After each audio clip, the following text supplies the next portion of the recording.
Hello and welcome to Tête à Tête, France 24's flagship interview show. Our guest this week is Nigeria's Information Minister, Mohammed Idris. Thank you very much. Thank you for having me.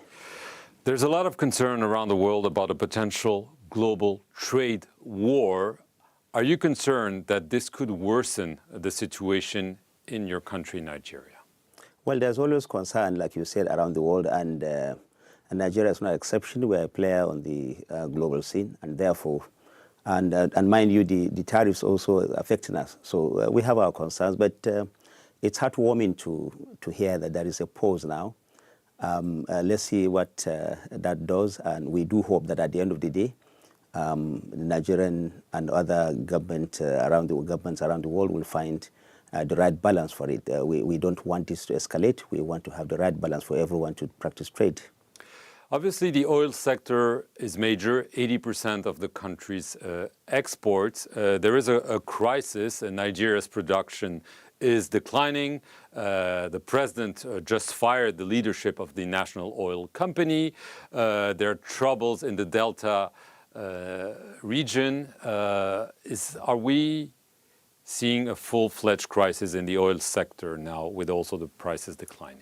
No, I don't think so. I think that what we are seeing are just little issues here and there, and the oil chief that or the management of the NNPC, the oil regulatory body that was fired, as we said, they've been there for a while now, and so it is expected that at some point this kind of changes could happen. But I don't think there's so much turbulence. I think that the markets are fairly stable. We have pockets of people, some extremists going to the oil pipelines to create some problems there. But I don't think that it is significant yet to see a major disruption within our oil supply system yet.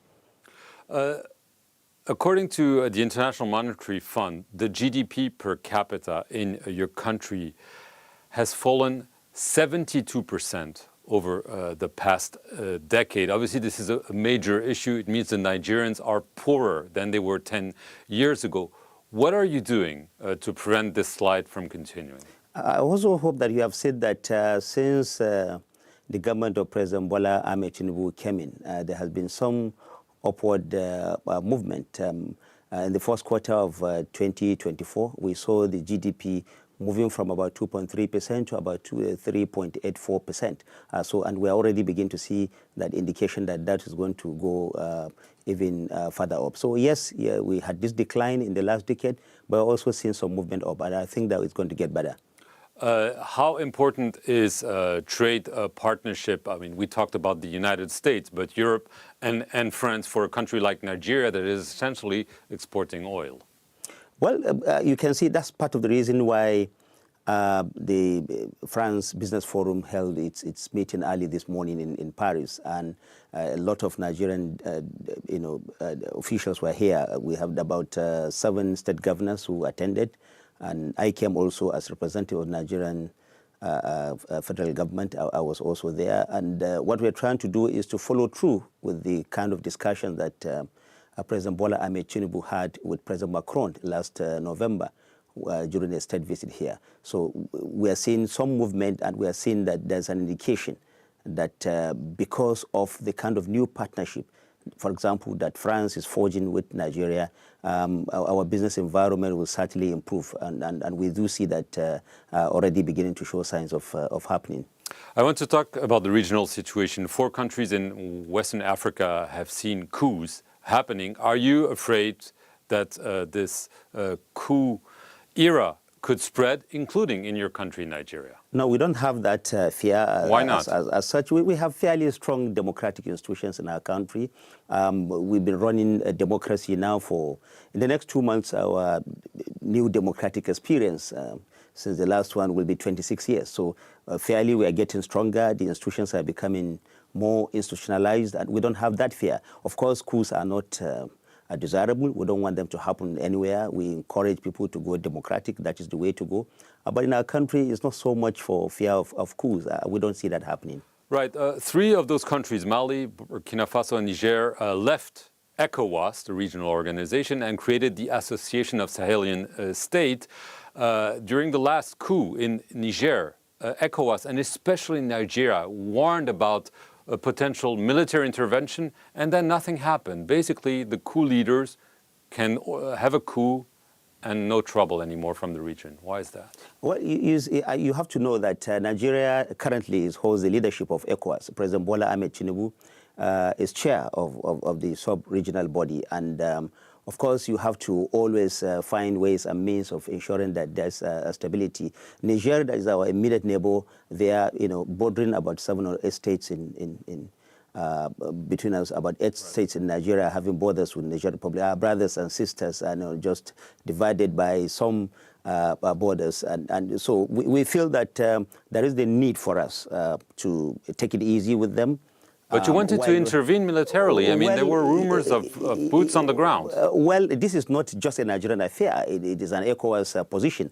Right. People were mistaking that position to be a Nigerian position. It's not Nigeria's position. No, I was talking about ECOWAS. Yes, it's Were ECOWAS. you scared? No, not scared. I think that as you evolve, you find ways and means of ensuring that there's stability, and we don't want disruption. But stability means the coup leaders remain in power. Well, we are, of course, there is the pressure on them to also go democratic. I mean, we know that coups are not the best way to go. We don't want military dictatorships anywhere around the world. I think it's old-fashioned, and we are hoping that they will have a rethink and come back to the table and go democratic. That's what we want. You've asked for the liberation of the president who was thrown out, Mohammed Bazoum. Yeah. Are you still wanting this to happen? Oh, Loud yes, and clear? Yeah, clearly, yes. We want him out. We felt that he didn't do any offense. He was a product of democracy, and if you want to remove him, you remove it democratically. And we're not happy. Certainly, no member of ECOWAS is happy to have seen Bazoum being thrown out by military chaps. And we will, continue to press that he gains freedom. Right. You talked about the ties between Niger and Nigeria, but clearly since the coup, the relationship has deteriorated, including security cooperation. And in late December, the Nigerian leader, General Chiani, publicly accused Nigeria of creating a terrorist group called Lukarawa on France's behalf in order to destabilize Niger. Those are very serious accusations. How do you respond? There were serious accusations, but Nigeria vehemently rejected those accusations. It's completely false. We felt that... You're not working with France to destabilize Niger? No, certainly not. I mean, we don't have need to do that. Lukarawa is a terrorist organization, no doubt. We're dealing with it, and we have significantly degraded that. But for it's a new terrorist organization. Yes, it is. After our share of the experience of Boko Haram and others, we don't want any kind of terrorist organization to spring up on our soil. So we feel very strongly about that, and we're dealing with that significantly, and we don't think that it's growing. Is it a homegrown? Because obviously there are ties across the border in Niger. Would you say that maybe Niger or even other countries are responsible for the creation and the spread of this new group? Sometimes you don't want to say whether Niger or any other country is part of it. But well, you can say it. Terrorism has no borders. But they have backers. Well, yes, they have backers. Well, we don't Who want is backing them? We don't want to speculate at this point. What is important for us is to ensure that they don't grow on our soil. But they are growing. Well, no, not any longer. We're crushing them. We're exterminating them gradually. They no longer have the kind of force that they had at the beginning. I can tell you that.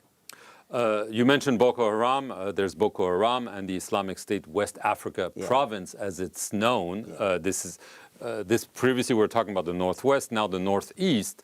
It's still an issue after all those years, or would you say Boko Haram and the other organization I just mentioned are on their last legs? I think so. I think they're on their last legs. Hitherto, they are holding territories especially in the northeastern part of Nigeria, local governments, towns, cities. Now it's no longer the case. I mean, they've been largely dissipated. They've run into the bushes, coming to take some soft target. And we are not saying that we have 100% exterminated Boko Haram, but I think that we've degraded Boko Haram significantly for them to make to pose any kind of significant challenge for us as a country. But just recently, they attacked an army base in the northeast state of Borno. I mean, killing at least 16. I mean, this is not just, soft targets here and there. It's still a powerful military force that you are not able to crush. Well, if you look at what they were, like I said earlier, they were holding territories, holding towns and cities, even hosting flags. I mean, even collecting taxes from the people. That is no longer the case. The people that were displaced in these communities have been, taken back. The Nigerian government is cooperating with the subnationals, especially Borno State government, to ensure that these communities get back to normalcy. So yes, Boko Haram not completely 100% eradicated, but they don't have. It's no longer that potent force it used to be. It's not an existential threat. No, not at all. Just as a last question, I mentioned France. France was kicked out of those countries that we talked about. France had a military presence fighting terrorist groups. Are you feeling that the departure of French troops has weakened the fight against those terrorist groups? Well, I don't think so. I think that it is better for all countries to have their own means of fighting these terrorists, because many of them are actually, even if they have international affiliation, they're actually local issues. And Nigeria on its own is collaborating with all these countries. We don't fight them. We see them as our brothers and sisters, and so we collaborate with them to exterminate all these criminal elements wherever they are, and that's our position. And we are seeing that we are making significant progress in that direction. So you think it was a good thing for France to leave? Well, I wouldn't want to say that this is not a matter for me to discuss at this point. France was not in Nigeria. We as Nigerians are forging better partnership with France, and the visit of President Bola Tinubu last November is an indication of the strengthening of the bonds between Nigeria and France. I want to talk about that. Thank you very much, Mohammed Idris, for being our guest here on France 24, and thank you for watching this interview.